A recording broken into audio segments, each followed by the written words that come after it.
Let's suppose that you have been asked to design a new product. It is your responsibility to determine what features to put in that product and what features to exclude from that product. Now, this is a critical task because you know the more features you put in a product, the more exciting and appealing it becomes to your customers.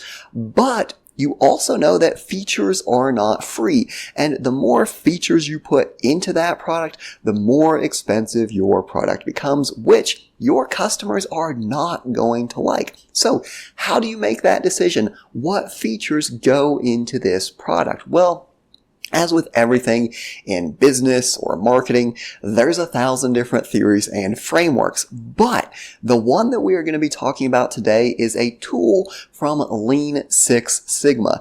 If you will forgive my pronunciation, this tool is known as Kano Analysis. And what Kano Analysis does is it gives us a methodological way of thinking about what features to put in the product and what features to exclude from that product. So first off, there are 3 main categories of features. Now, each category has its own level of importance, if you will. We will talk about all of them, but the first are the dissatisfiers. And when you hear the word dissatisfiers, I want you to think dissatisfiers equals deal breaker. These are the things that if we can't meet this requirement, our product is completely done for. It's a complete failure. We might as well hang it up and go work in a different industry. So dissatisfiers are the bare minimums. So if I'm trying to sell you a car that doesn't have an engine, wheels, or transmission, that's a dissatisfier. If I'm trying to sell you an apartment that doesn't have electricity or running water, that is a dissatisfier. Now, satisfiers are the things that enhance our competitiveness in the marketplace. So let's go back to the car example. You've got your steering wheel, you've got your engine, you've got your transmission, all of those things. But now we're talking about things like maybe a backup camera or heated seats. Would I buy a vehicle without heated seats? Well, I might, but it would be much less likely for me to buy a vehicle without heated seats and a backup camera if every other vehicle on the market has them. So again, the satisfiers, these are the things that are required to be competitive. And then lastly, we have the delighters. These are the things that set our product apart. So what's an example of a delighter? Well, we've got our car, it's got the engine, it's got the transmission, it's even got the backup camera and the heated seats. But now we say, you know what? This vehicle is going to be completely autonomous. It is a self-driving vehicle. You get in, you tell it where you want to go, and you wake up at your destination, right? This is a complete game changer. It puts our product in an entirely different category. Now, this all sounds pretty simple, right? Just throw in as many positive features as we can. But it's not that simple, because one of the gems of Kano Analysis is that it reminds us that it's not just about positive features. Now, when I think of the word feature, I think of positive things. But in reality, a feature is just a characteristic of a product. There can be characteristics of a product that are negative. So failing to include a positive feature, so not putting an engine in a car, is a bad thing, but it's also a bad thing to impose a negative feature. And I know this can be a little bit different to think about. So let's go through some examples. What is a negative feature that could completely get us to stop using a product? Well, let's go with a cell phone example. Let's suppose that you know how the vast majority of cell phone plans work. You pay $50, $100 a month, whatever. Let's suppose that there is one phone plan and they say, you know what, we're going to charge you $10 per minute, right?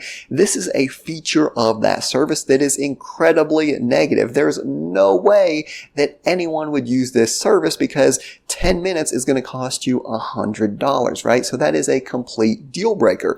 Not because we failed to include something positive, but because we imposed a negative on the consumer. So We also have satisfiers, again in the negative sense. So let's suppose that you're getting a new cell phone. You know that occasionally cell phones will be locked to a specific network or a carrier. So you can use a phone with AT&T but not Verizon, or with Sprint but not AT&T. Right now, you might want a phone that you can take to whatever network. This is a negative, but it's not going to stop you from buying the product. And then we have those things that removing a negative can completely change the way customers look at our product, right? So again, if we give you something positive, right, the autonomous vehicle that you've never seen before, right, that can put our product in a completely different league. But let's suppose that there is some feature that is universally hated, right? And I don't really know an example of that. Let's just suppose, just for an example, that video games, every single video game, every 5 minutes you have to do a microtransaction, you buy the game, and then again, every 5 minutes they stop you, you have to pay more money to get to the next level, right? And every video game has this, right? It is a negative, nobody likes it, but they kind of put up with it. And then I'm the first video game that comes out and I say, look, I'm going to completely remove all microtransactions. You can play the video game start to end, no interruptions, right? I am removing something that is a negative, something that everyone hates, but it is kind of a positive thing, right? Because I'm the only one that's removing it. So that could be an example of a delighter. Now let's talk about what features to include, right? Because remember, every feature costs money. So the way I look at it is we've got to include the necessary features, right? If we can't do this, again, we might as well go somewhere else. So if we are, again, let's go with another example. If we're talking about before smartphones came out, right? And I'm a phone company. I need to make a phone that has good sound quality, all of those things, right? That's the bare minimum for me to be able to sell people phones, right? Then I want to include enough desired features to be competitive, right? So then we start getting things like the mobile phones that just do text and calls, right? Again, that is competitive in the marketplace. When these phones start coming out, we see landlines starting to decrease, but then we see the game changers, right? Things like the iPhone, and these things come out and it's like, wait, not only is it mobile, not only does it do text and calls, but now I can get on the internet, I can send emails, I can take pictures, right? I can do all of these things. So how do we know what features are what? Remember, the dissatisfiers are the deal breakers. Now, the interesting thing about these dissatisfiers is that they are often not stated. So if I'm looking for an apartment, I'm not going to see their webpage brag about having running water. They're not going to say in big bold print, hey, this apartment has electricity, right? The car dealership isn't going to say, you know what? Just for you, we are putting an engine in this car, right? These things are assumed, right? So we're not going to see them really listed in product specifications. Previous models serve as a guide. So if we're designing the 2025 Nissan, we're going to look back at the 2024 Nissan and kind of use that as a starting point of what the basic features are. Now, the satisfiers, these are the things that are often stated. So if I'm asking people, what do you want in a car? They might say things like, I want it to have a powerful engine, right? They might not say, I want 137.25 horsepower, but they're going to say, I want a powerful engine. I want it to be safe, right? Or if we're talking about a computer, I want it to have a large amount of memory, right? They're going to tell us these things that we can turn into product specifications. Then we've got the delighters, and I kind of consider these the unknown unknowns, right? These are the things that we don't know. They're the game changers, right? So again, that gives you a different way of thinking, not just what features to include, but also how you would identify those features. Now, for everything I've told you, there is more, because there are 1,000 different flavors of Six Sigma. Now, most of what I've told you in today's video is coming from this Lean Six Sigma Pocket Toolbook. I bought it. I paid good money for it, but I'm also willing to admit that it is not the authoritative, definitive guide on Six Sigma. If you go online, like I did when I was making this video, you can find different terms, you can find different ways of quantifying everything that I told you about in today's video. So there are many variations of Six Sigma, and there's different ways of identifying whether something is a satisfier, a dissatisfier. I don't want to get too much into the weeds here, but what I do want to point out is several key points. Product success and failure starts with the basics. And remember, your product can fail by failing to include a positive or by imposing a negative feature that is especially onerous on the consumer. And this is where I think a lot of new products that have tons of delighters, right?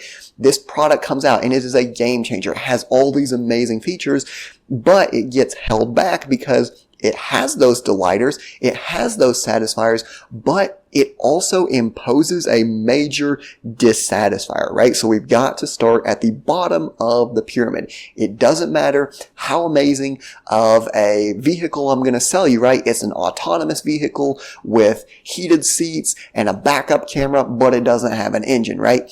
We have to start with the basics. And that means, number one, including the positive features, but also not imposing something that is so negative that the consumers hate it. And then the second thing is, again, success and failure are influenced by both the positives and the negatives. So again, this is just a very brief overview of Kano Analysis.